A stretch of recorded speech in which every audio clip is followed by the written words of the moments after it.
Sasa kuna muda kwenye padi unaweza ukawa ulikuwa unacheza, ila baadaye ukiwasha bluetooth padi inakuwa haijiconnect. Unaweza kutaba inaokea, mfano kama yangu inaokea namba 3 hapa. Kwa hiyo kwa simu za Android nikiconnect itakuwa haiwaki, yani hatutaweza kuconnect. Maana ili ni connect na bluetooth inabidi iwake namba 4 kwa simu za Android.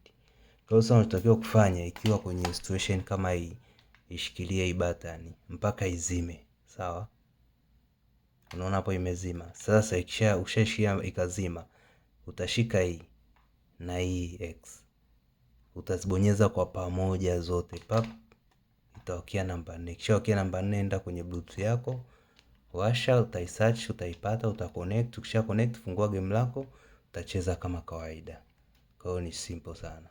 Kwa kisha tu utaizima, utashika hapa na hapa, utabonyeza pamoja, pap, itawakia namba 4.